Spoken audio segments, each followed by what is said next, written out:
Good morning, welcome back to the show. 10:35 is the time. Nigel Farage is already now delivering his plan for mass deportations. Again, there'll be an awful lot of pearl clutching and handbags being raised by the, the people who've been in charge for the last 20 or 30 years and overseen this absolute, I don't know, fog show. I'm trying to think of a phrase I can use that we have been seeing with not just illegal migration, but also legal migration. People arriving legally but overstaying their visas. There's probably come 1 million plus of those people, by the way, in the country. Mass deport, all of them, as far as I'm concerned. I don't think that's a controversial statement. If you don't have a right to be in a country, you shouldn't be in that country, and the country has the right to get rid of you. If you don't want to go back to the country that you've come from, we'll send you somewhere else. Seems to me to be all very, very reasonable. What happens to you after that point? Not entirely sure it's our problem. That is the view of Nigel Farage, the Reform leader, but it's certainly not the view of most of the political and media classes who've been in charge of what actually happens in this country in the last few years. Well, let's talk about all this now with Trevor Kavanagh, who knows all this far too well as former political editor of The Sun. A very, very good morning to you, Trevor. Hi, Julia. Thank you for joining us. We've outlined in quite a lot of detail what Nigel Farage is saying today. I mean, it's pretty much all been announced. He's been talking about how the country is in total despair. It's interesting that he's named this plan Operation Restoring Justice, and that's how a lot of people will see it. But what do you make of the fact that it's still always described in, BBC articles like as controversial? Well, I was delighted to watch you struggling for words that you can actually express on air. And I think millions of people, and I think this talk stations listeners will feel the same way. What has happened over the last 2 or 3 weeks since the High Court ruling on the Bell Hotel in Epping is absolutely extraordinary, and indeed it's historic.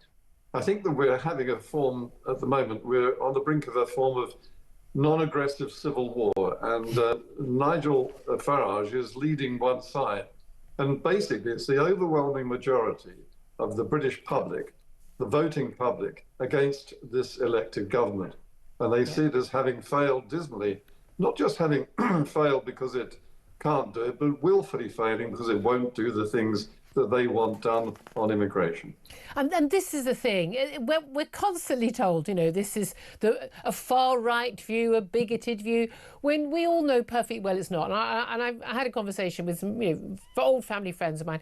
I mean, card-carrying Labour through, in their hearts, if you cut them, they would bleed Labour, and they're just like, we've got to do something about this. Yeah, absolutely, get them out. People across the political divide are saying this, and I think Labour have woken up to the fact that an awful lot of their Labour voters who turned to the Tories over the years wanted Brexit, who are turning to Reform now and likely to at the next election, they're having to wake up to this. Do you think that there is any genuine belief, willingness, understanding within the Labour Party and the Labour government that this is an issue that needs to be dealt with, as opposed to one that needs to be sort of taken off the front pages? So, get them out of the hotels, have them in lots of different houses of multiple occupancy so we don't really notice them as much and we don't notice the bill as much. Do you think this is about them getting off the front pages rather than dealing with the actual fact of, a couple of 100,000 people who've arrived here illegally, frankly, 1 million plus who are also here having arrived legally but stayed illegally, who are in the country and shouldn't be? Well, they're absolutely aware of what is going on, and they're running scared, if not downright terrified, of the likely consequences of their inaction. And that is that they're going to lose the next election. Yeah. I think that Nigel Farage, if the polls are right, and I think they are, and the gap is getting bigger, is nailed on to win the next election, and by a significant majority. This is now entrenched. The anger towards this Labour government is entrenched and irreversible. And I think that the only way that they could manage to get out of this fix would be to do things which are utterly alien to every fibre of their being. For instance, Denmark is not a far-right, fascist, racist country, and yet it has reduced immigration to zero, illegal immigration to zero, by implementing a number of simple policies like denying illegal immigrants any form of welfare, and destroying areas that are turning into, demolishing areas that are turning into ghettos. And we could do that very easily, but we won't, because it goes against the grain of the Stam rights and the blob and indeed the whole of the public sector.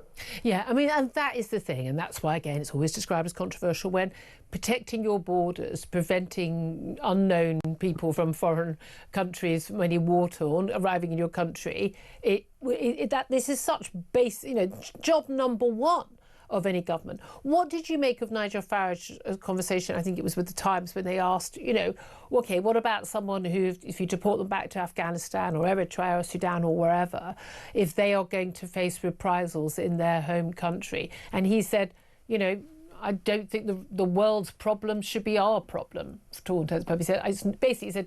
He basically said, to all intents and purposes, I don't really care. What do you make of that? Do you think he was echoing general British view on that? And will that survive someone being sent home, maybe facing torture or being killed, and that being all over our front pages? Do you think the public will change their mind then? Well, first of all, I think the general public will have been cheering to the rafters every word that Nigel Farage was saying. Secondly, I don't think that we're going to see people sent back to be tortured and executed and jailed for daring to leave their countries. I think that in the end, we won't be sending people back to the Taliban in Afghanistan. Yeah. We'll be sending them to other places, or indeed doing what I suggest and what Farage and others have suggested, which is to deter them in the first place. And one of the ideas that has been raised, and I can't understand why it hasn't been introduced, is to use drones to identify the people in the boats who are actually at the tiller, the ones who are steering the boats to these shores. And so when they step on British territory, they are arrested immediately and sent back to France. And you wouldn't need to do that very often before people were ceasing to volunteer to steer the boats. Yeah, because normally the people smugglers basically, they jump off the boat very quickly once they're into international waters, don't they? And they then head back to France. They don't do the whole journey. You get Face ID that would be able to recognise them. It's a simple thing. It's happening in other countries. It's happening in Greece. Why couldn't it happen here? Yeah, I mean, again, I think to me that's sort of like literally a drop in the ocean in terms of the problem. It would stop them immediately. If people were going to be arrested and deported for steering a boat here, who would bring the boats over? I think a lot of those people would be willing to take the risk if they thought that they weren't going to be identified. It would take no time. The key thing is it has to be really clearly seen. You get off a boat here, you disappear into a camp. Conditions aren't very nice. You haven't got your free mobile phone and everything. It's not going to be, it's not going to be hell on earth, but it's not going to be very pleasant. You're not able to work on the black market, not able to. Crucially, and this is another key part of this business model, is the illegal migrants often, they pay back the people smugglers later. They come over, the people smugglers have got their passport, got their details, know where their families live, and they can face reprisals if they don't. They then put them to work in the black market. They keep a share of their income. I mean, this is an organised, massive organised criminal ring. So if they're just sitting in a camp and then going to be detained, they're no use to the people smugglers as well. I mean, that's another aspect of this. All of that is true, of course, and but you have to ask why people are travelling all the way across Europe to get to Britain. Yeah. It is, as the French have described it, the El Dorado. It is the benefits, the handouts, the free food and accommodation and so on, which clearly in countries like Denmark, which, as I say, is hardly an illiberal regime, they've been denied and their immigration has been reduced to zero.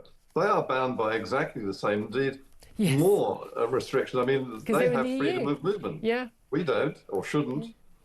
Yeah, it is extraordinary, all the things we were told we couldn't do in the EU. Well, again, we can do anything we want. We're a free and liberal, sovereign nation. So, I mean, it is just utterly bizarre, isn't it? But again, it's amazing how much Germany and Denmark have been able to do when we were told that we wouldn't be able to do it in the EU. Can I ask you also about the latest figures?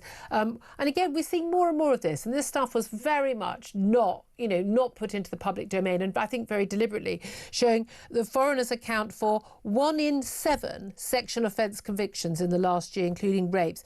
So the number of sexual offences convictions of foreign nationals has increased by 62% over the last 4 years. At the same time, we've seen sexual offences by British nationals increased by 39%. So we are looking at a big increase in crime, but also the scale of convictions. 1 in 7 people living in this country were not born abroad, and yet 1 in 7 people in this country well, 1 in 7 sexual offence convictions are being committed by people who are born abroad.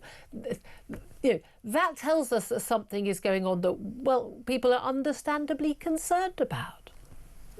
Understandably concerned. I think they're absolutely livid. They're outraged that people from a totally alien culture are coming to this country and doing things that are intolerable. We're saying it's not all Canadians, it's not Canadians and Italians who are doing this? No, but I mean, who is it then, Julia? Yeah, exactly.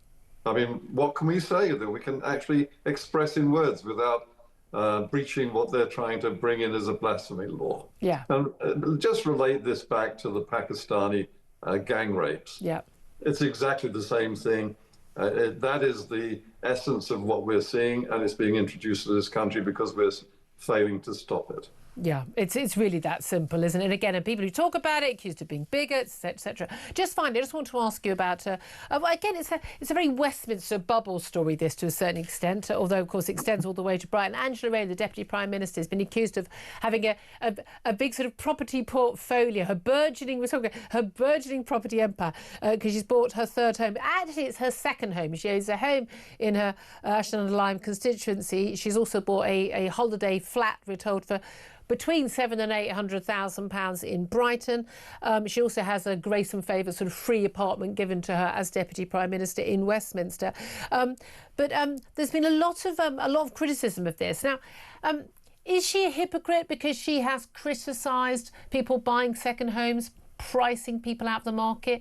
Is she a hypocrite for that? Is there a question mark over her finances, how she's been able to afford a second home at this sort of price, well out of the reach of most people in this country? Well, I personally don't begrudge her ballooning property portfolio. Too. It's just that she begrudges, or seems to begrudge, everybody else who's doing it. I mean, she has criticised people. Tory voter wants to buy a home of their own, and maybe even a second home. But this is the deputy leader of the Labour Party, the Labour government. And the hypocrisy is just so rank, it beggars belief. That it's another example of the old communist regime. Yep. Do what I say, not what I do. Yeah, indeed. Thank you very much indeed. Talk more about that throughout the show. Thank you very much indeed, Trevor Kavanagh, former political editor of The Sun. 10:48 is the time.